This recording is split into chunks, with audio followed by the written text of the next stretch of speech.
want to continue to another story that we are following for you today, and that's in as far as the EACC and the arrest in the NYS scandal are concerned. Our Patrick Amimo is on standby for us at the Integrity Center to give us an update. Patrick?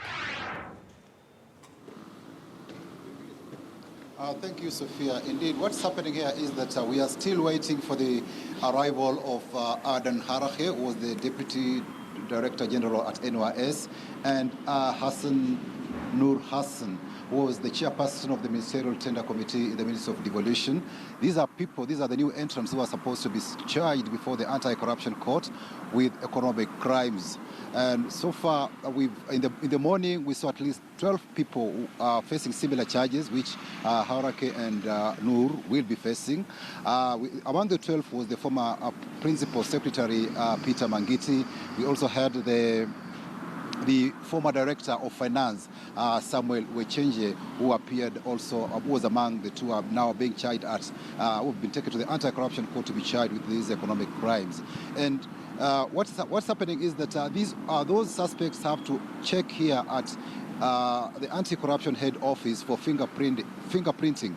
So what the 12 went through was the detectives were taking their fingerprints before they could arraign them in court to face the various charges that are before them. And from what we also gather is that the anti-corruption detectives are really on the heels of Adan Harake and Hassan Nur, whom we are told are at large. They were supposed to appear with the other here. There's a list of 24 who are supposed to face these economic crimes charges. And Harake and Hassan Nur, as we are talking now, they are still underground. And the detectives are on their heels. They want to smoke them out wherever they are hiding to come here for fingerprinting before they are held before the Anti-Corruption Court. Remember, Harake, this matter now, Harake came on board. He was the subject of focus after the National Assembly's Public Accounts Committee, when it did its further investigations and brought the suspects, including Josephine Kabura, Ben Gedi, former PS Peter Mangiti, and they did implicate Harake and Hassan Nur in this particular scandal. And in fact, Mangiti was emphatic, and he said that he's being used as a sacrificial lamb because he feels that it is Adan Harake who was a prime architect of this particular scandal together with Hassan Nur. And he also was mentioning the former devolution cabinet secretary Anne Waiguru, and we saw Anne Waiguru appear before the National Assembly's Public Accounts Committee to also clarify on some of those allegations that had been made against her, trying to implicate her in this particular matter, because the former suspects who have been charged in NYS were pushing the idea that Anne Waiguru should also be prosecuted. And we saw over the weekend whatever politicians did say. We saw the deputy president also come on board and say that probably Anne Waiguru should also be facing the similar charges at the Anti-Corruption Court. So far what we have is that Adan Harake and Hassan Nur, they are now among those two that were the two that were mentioned by the suspects, whom they said that they should also appear in the dock to answer to corruption charges. So the anti-corruption detectives are moved fast, and they want them to be charged. That's why we are waiting for them. As I said, they are still in hiding, but officers are optimistic that they will smoke them out wherever they are hiding. Sophia? All right, thank you very much, Patrick Amimo, for that update for us, live from the Integrity Center. And on the other side of the screen, you can see live proceedings from Milimani Law Courts. Some of the suspects there in the NYS scandal being presented in court, one of them being the former Principal Secretary in the Ministry of Devolution, Peter Mangiti, amongst others. We'll also bring you developments from that. And a while back, our Timothy Otieno did a story for us in as far as the former NYS Deputy Director General, that's Adan Harake. Let's listen to some of those perspectives he puts into this particular story for us. Intrigue surrounding the NYS scandal continued as former NYS Deputy Director General Adan Harake appeared before the Public Accounts Committee to answer to charges of his involvement in the money laundering scheme. The 49-year-old was to answer to details of authorization of payments made during his tenure, which led to the suspension of 21 officers over the 791 million shilling scam. I was not even defined in there. in the system.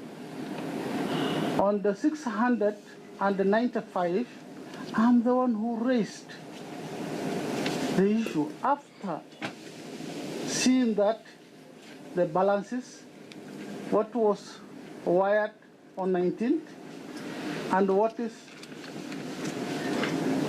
in the system on 20th, there's a disparity. Harake claims he did not sign or authorize the money which was paid out for infrastructure and civil works for the Kibera upgrading program. Harake told the Nicholas Gumbo-led committee that his password was hacked and illegal authorization done. Upon realizing the money was missing, he took a step to inform the necessary authorities. He was then persuaded not to follow up on the case, but instead discuss with the 31-year-old Ben Gedhi on how to drop the issue. Because of the loss of the money, which clearly shows in the system that I am the one who have approved in the IFMI system, and the audit clearly showed that it was done by another person. All these goodies were there because I was being coerced not to follow up this issue. Former Devolution Cabinet Secretary Anwai Guru would then write to the Director of Criminal Investigations over the scam, but former Director General Nelson Githinji refused to meet with the DCI, instead asking Harake to meet them on their behalf. On the audit report, I think those who deployed me are in a better position. Yeah, that may be so, Mr. Harake. Yes. But you see, the coincidence, Yes. this, what you'd call rapid fire deployment and the deployment, Yes. and as this rapid fire deployment and the deployment is going on, also funny things are going on, and money is being lost, and you immediately appointed AIE holder money. So, I mean, it wouldn't concern you as being peculiar, being unusual? Chairman, I saved the loss of the money. Harake, a master's graduate from the University of Washington, was posted to the Ministry of Devolution and Planning after serving at the Interior Ministry in Bungoma. The illegal payments were all done in a span of 2 days after he reported to his new workplace at the NYS. The Public Accounts Committee continues its investigations next week Tuesday, with businessman Ben Gedhi expected to appear before the committee over his involvement in the irregular payments. That's Timothy Otieno for us. They're giving us some of the developments we've seen so far as far as the NYS matter is concerned. And earlier we showed you those live pictures from the Milimani law courts, where we have 12 suspects that have been presented in court.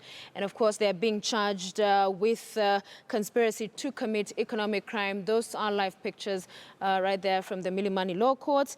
24 of them are set to be arrested. So those arrests are still ongoing, and we'll be keeping you updated on the same. And of course, prominently among those in court this morning is a former permanent secretary, and there he is, a camera zooming into him, a devolution, that is Peter Mangiti. And remember, this is not the first time he's being charged. He's actually out of in bond, and in the other matter, he's been charged with conspiracy to cover up theft, I beg your pardon. And this is because he and others are accused of having threatened an official in the National Youth Service, and to be able to cover up on matters that were being raised and queries on the loss of those funds there. So he's out on bond and now is in court on this other matter, conspiracy to commit economic crime. We'll continue keeping you posted on the developments in that front. In other news, the Cabinet is set to begin a 2-day retreat at Sagana State Lodge in Nyeri County to find ways of speeding up Jubilee Pillar projects before next year's elections. The retreat will be chaired by President Kenyatta and would be an opportunity to evaluate the performance of Cabinet and principal secretaries. This will be the third in a series of retreats since President Kenyatta and his deputy Ruto were elected into office in 2013. The meeting comes at a time the Jubilee administration is facing mounting criticism from the opposition, religious groups and civil society over corruption.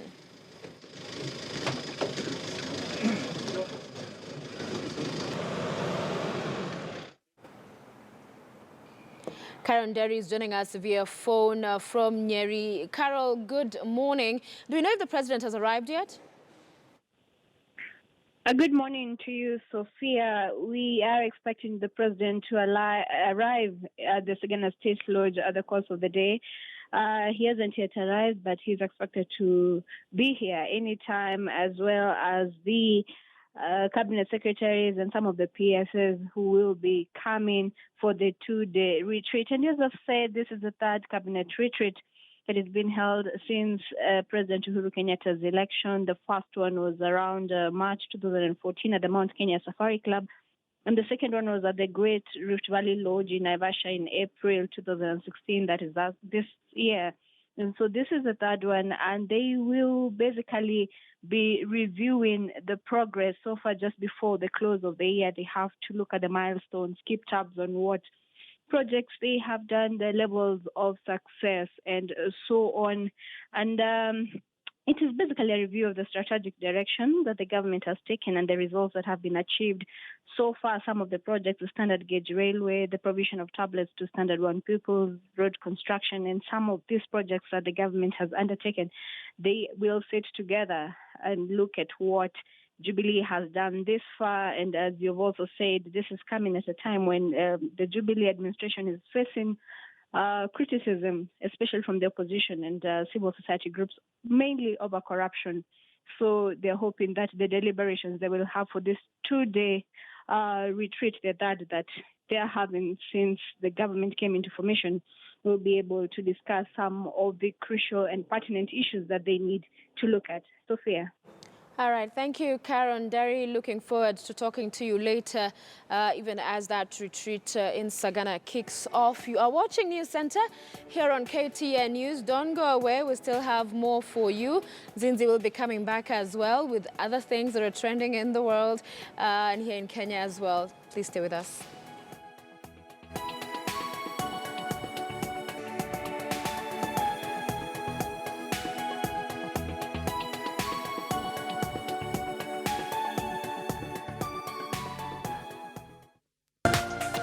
This is KTN News.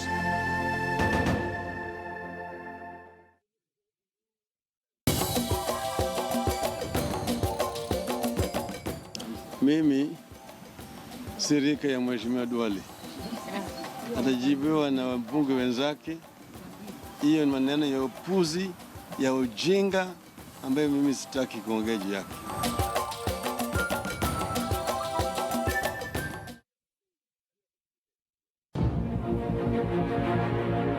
As president, if there's one issue that has frustrated me, it's this issue. Why is it we are not concluding cases of corruption, economic crimes, whereas the others are proceeding so well? The bigger the amount of money involved, the more prominent and senior the lawyers involved, the more the delay. Don't throw blame game. Do your job. People are not behind him because they don't believe him. You have to question the will of everybody involved. We don't have somebody who is prepared to take on the cartels. What do you want? You want to go and set up a firing squad at Uhuru Park so that people can be happy? But if other people are untouchable, then the so-called war against corruption is all rubbish. There is no silver bullet for stamping out corruption. That we must be honest with ourselves, and we will call a spade a spade. Mnataka nifanye nini jameni?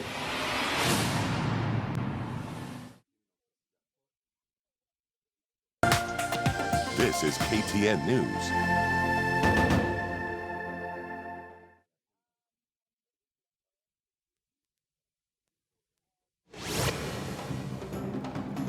Former NYS Deputy Director General Aden Harake and former chairman of the Ministerial Tender Committee Hassan Noor are said to be charged in court this morning over the NYS scandal after they both lost their bids to block prosecution. The prosecution concerns the procurement irregularities in the award of a tender for the supply of training materials to the NYS. Also to be charged is former planning PS Peter Mangiti. It is not clear what the charges will be, although we have an indication on one of the charges, which is conspiracy to commit economic crimes. And of course, he's been arrested and presented in court alongside 12 others. However, 24 of them are said to be arrested in total. That's a story we'll continue to follow for you right here All News Center. We now want to go to Milimani Law Courts and listen to some of the proceedings going on right now. For forfeiture of the cash bills released to accused numbers 2, 3, 17 and 18. Accused 2, 4, 17 and 18. I apply for forfeiture of the cash bill. For the other accused persons, despite being summoned by investigators, they did not turn up. And that's why the basis for applying for a warrant of arrest against them. We'll get a mention date immediately after we hear representations from the defense. Okay, I'll invite the defense now.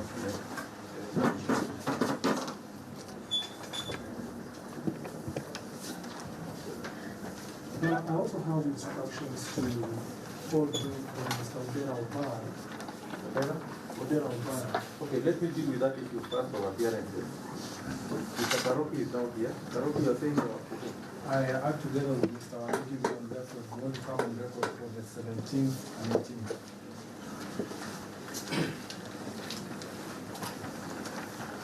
Mr. Wandugu was already indicated to be on record. Yes. 17th and 18th. Yes.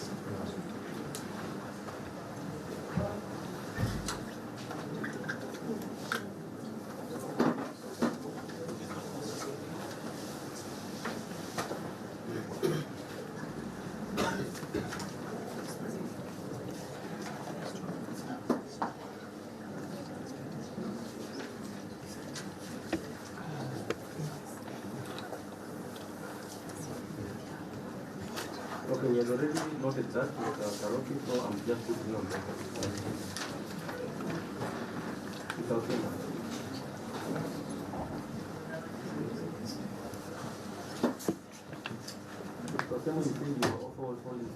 Mr. Odera Obara just walked in. We have been given instructions for his brief now that he's here. You can address the court first, since it's for the first appearance. Mr. Odera. Yes, Your Honor, is there. Yes. I'm cleaning up the representation, so maybe Your Honor, I appear for Engineer Mamiti.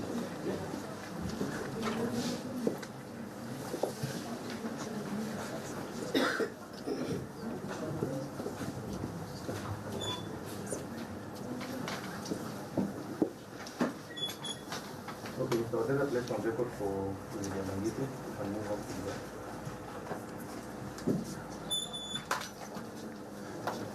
You know, we wish to make an application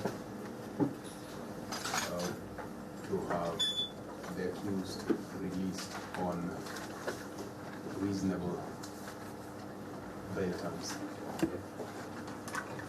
You know, we urge you to take cognizance of the fact that my client is equally facing some current proceedings in respect of this particular matter. Sorry, Mr. Odera, I didn't get that. What kind of proceedings? Criminal proceedings. Yes. In respect of the matters of the NYS. And those proceedings have barely begun. We barely to flee, and we are yet to actually take the first witness. You know, I urge you to take into account that my client is a civil servant, purely and solely depending on the government salary. No side businesses. Has put in work for the government for the last couple of years. We urge you to take that into account in assessing the reasonable bail terms. Secondly, most important, Your Honor, in respect of this particular matter, we wish to underscore the fact that the monies in question are safe, having been frozen by an order of this court. and not just frozen, Your Honor, but frozen at the instance of my client. It is my client, Your Honor, who made the application for purpose of freezing the monies in question. So the government has not lost a single coin in relation to the charge in question. So much so that, Your Honor, even as the prosecution puts the figure of 47 million shillings, there is absolutely no single coin that is lost. And accordingly, that should not be the figure that should be used for purposes of assessing the bail terms.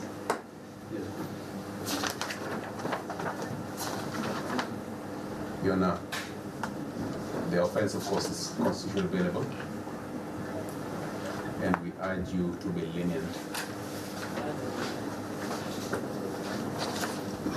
in giving the bail terms. That is all right.